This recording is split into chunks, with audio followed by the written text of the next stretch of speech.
Whoa, it's the illusion reporting from somewhere on spaceship Earth. Well,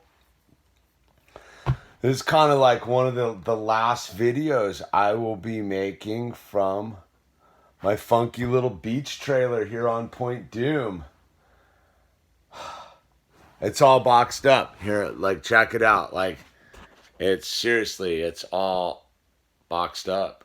It's all boxed up. Oops. Let's flip on the lights. Boxes. Look at Lego madness right there. That's just the pieces. I got boxes everywhere. Boxes. How do you accumulate so much stuff? This is all t-shirt inventory. Hey, get a t-shirt. T-shirts right there. Those are hoodies. Hoodies right there. Coffee cups. A lot of illusion gear, but anyway, thought I would just check in on this last of the evening with all the stuff here. I'm moving all the stuff over to the new house tomorrow. You know, it was kind of cool. I was going through the closet and I forgot I have one each of my illusion decks right there. I think it's that way, right? That's kind of nice. That's a nice little thing to have. It's funny. It's the 775, and then I switched to the 8. How things change, right? And so that's kind of cool. I'm feeling pretty good about that whole deal. Well, yeah, I guess I just wanted to check in on a super hopeful level. You know, it's not quite been a year since I moved in this place. I moved into it December 18th. As you know, the fire happened on November 12th. Well, it started on November 8th. And, you know, this year has been one of real growth as a human being, as a spiritual being, as a child of God, you know. This year I really was able to truly discover how much God loves me. Truly discover what the death of Jesus was on the cross and ultimately the resurrection were all about.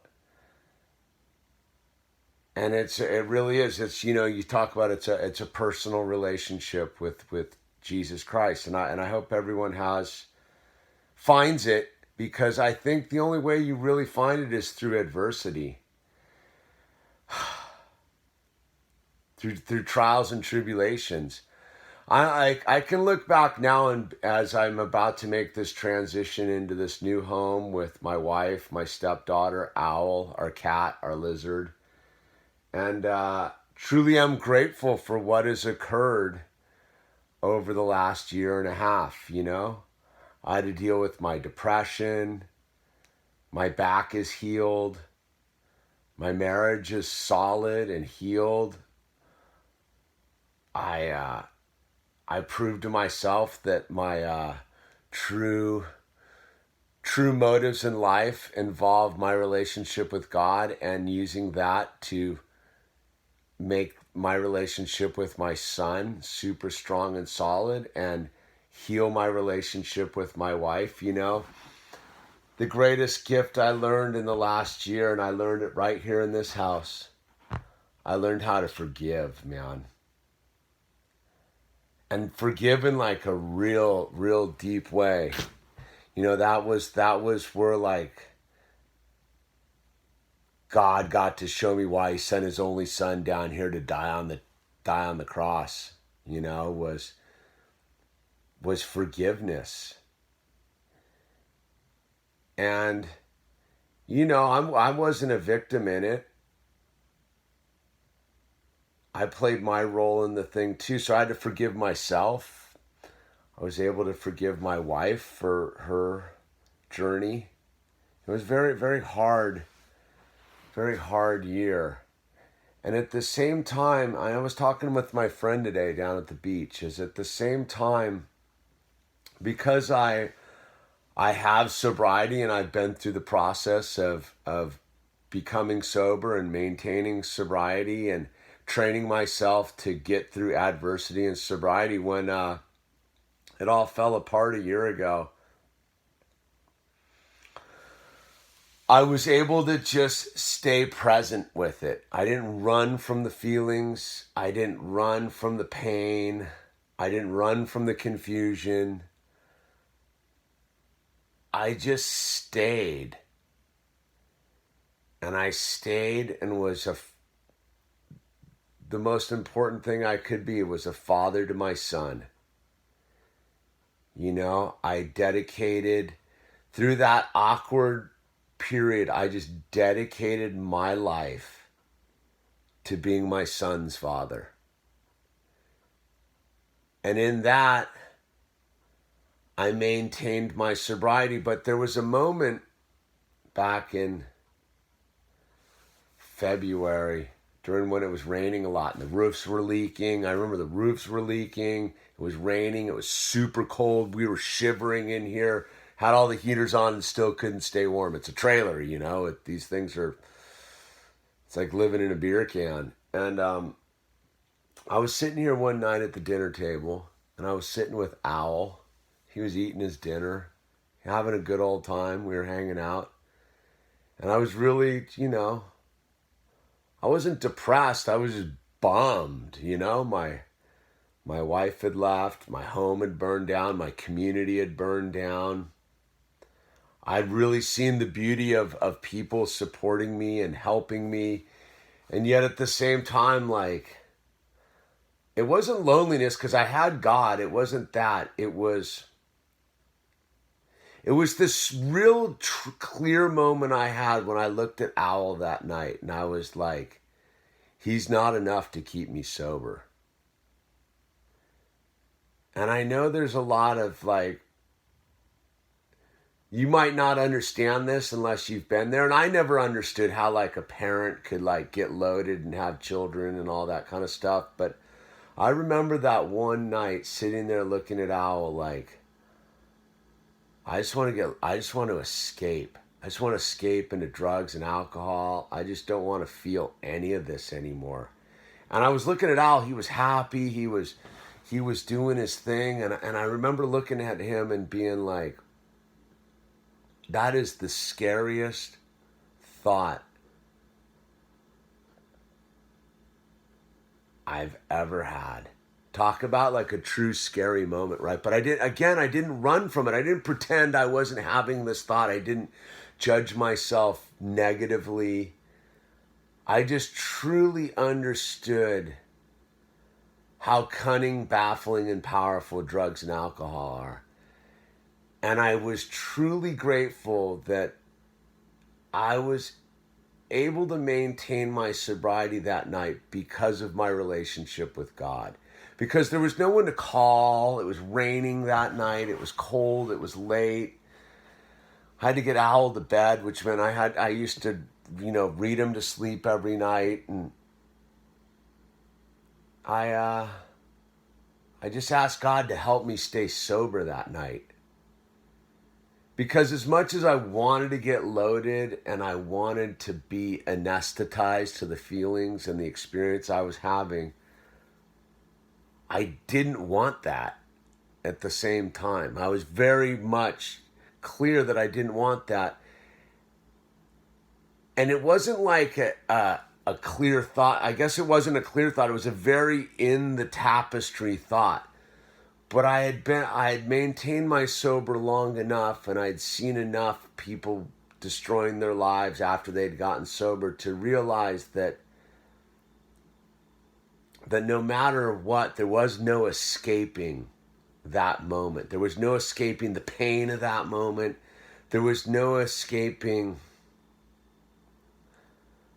I think there was like a sadness, right? Like I'm looking at my perfect son who I adore. And yet I knew that that wasn't enough. And people will talk about like getting sober and what it is. It's truly understanding that there's nothing on this earth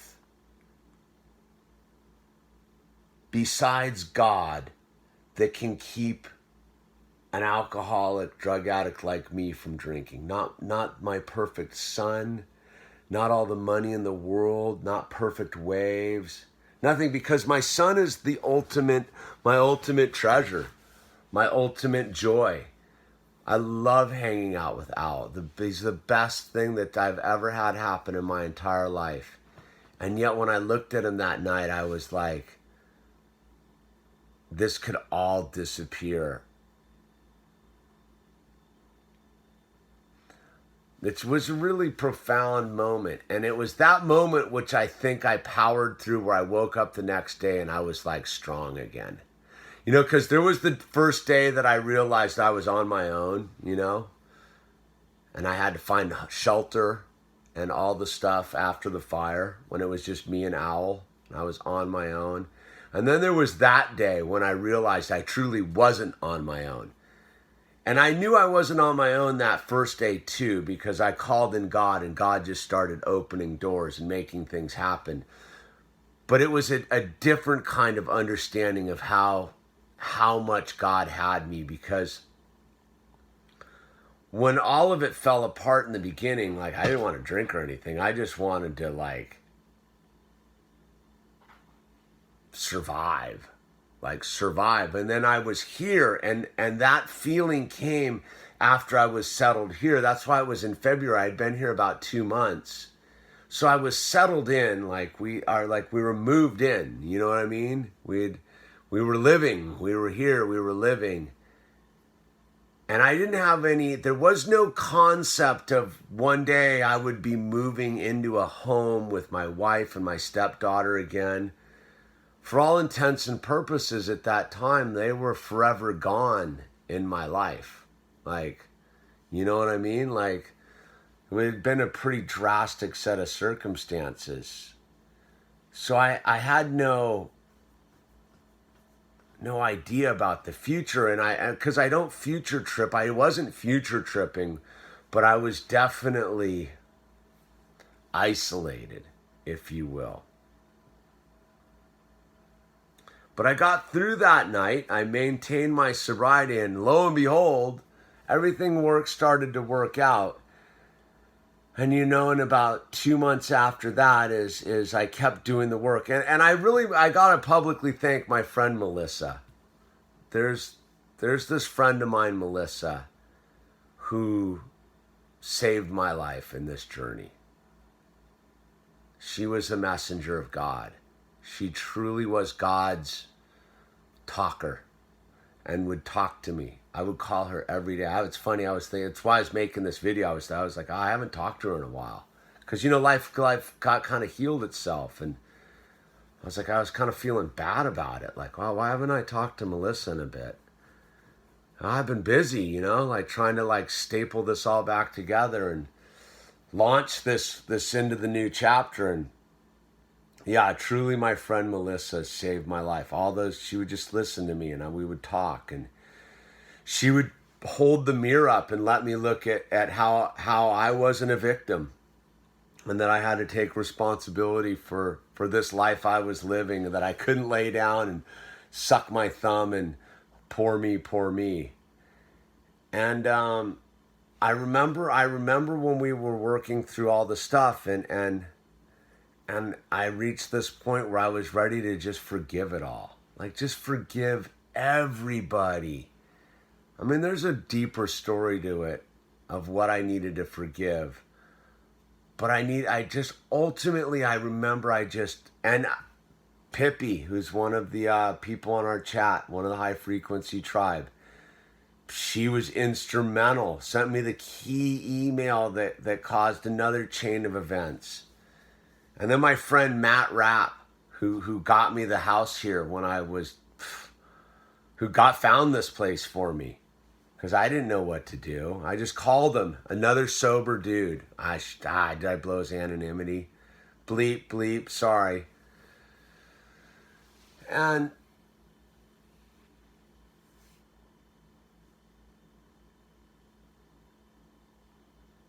I guess what I'm ultimately trying to say is I didn't do any of it, man. I just stayed. If that makes sense. I didn't run. I didn't run into myself. I didn't run into a bottle. I didn't run into a bong or a drug or a pill. I didn't run to another country, another state. I just stayed. And I just stayed, and I stood in the pain, and I stood in the truth. And everything changed. Like, you hear that a lot of, like, it'll change. And I went to meetings, and I was of service where I could be to other human beings. But when it all changed was the day I truly forgave the world. The world, and I mean the world, all of the problems of the world, everything negative in the world, I just forgave it all. Just like I tried to emulate what Jesus was doing for us by forgiving us for our sins, right? Because I'm a sinner. I make mistakes constantly. But here we are, man. Here we are, dude. Like, here we are. The proof is in this moment. Like, I'm moving into a home with my family, reunited. We did it. We did the work. My wife did the work. My stepdaughter did the work. I did the work. Owl was a rock star through this whole journey. That little boy, I knew he was a healer when he was born, but I didn't know how the power of that child to heal. He healed his mom and his dad. And here we are, man. We're going to off to the next chapter. I'm pretty excited about it. I'm there, but again, it's that weird thing. It's this, I have this sort of this, almost the opposite, but the same feeling as I had that night back in February. I don't have any thoughts about the future. I just know that I'm just moving into it, but I'm moving into it like free of the baggage of a certain level of life. I have a greater understanding about being a kinder, softer, gentler human being. And cherishing my wife and cherishing my daughter and my cat, my lizard, and my son and myself. You know, if I could offer, closing up this video, if I can suggest anything to anyone, is the first thing you have to do is self-care. When it all fell apart, man, I not only focused on taking care of my son as my priority, but I also focused on taking care of myself. You know, I kept my shirt tucked in and my face shaved and my showers going, even though there were days I didn't want to. I think about how many days I wanted to lay and die. But I didn't, man. I got up and loved myself. Looked myself in the mirror, that big mirror right there, and I would look myself in the mirror and go, "You're all right, man. You're a good dude. You got to stay true to yourself. Just don't make any trouble, man. Just put the shovel down. Whatever you do, don't act in anger." I think I would also say that was the one thing I didn't do, is I didn't do of course I had my moments where I did retaliate, but I would say generally speaking, I tried to stay out of being angry and resentful. I mean, it was a hard space to occupy, but the one thing I didn't do was make the situation worse. You know what I mean? I could have really made it a lot worse than it was. So anyway, man, let's wrap this up.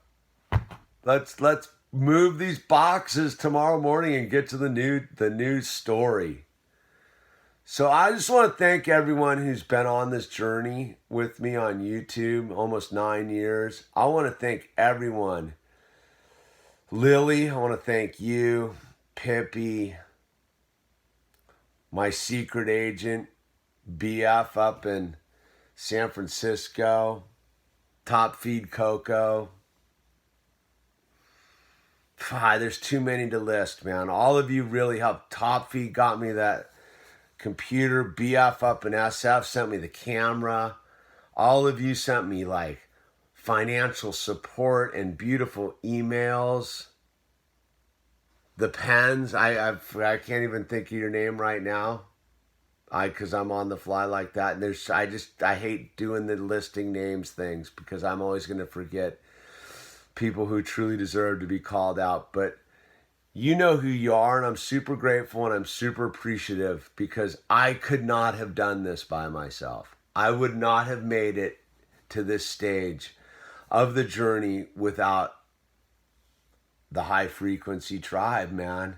You guys really are the high frequency tribe. And this next chapter, man, it's yours too.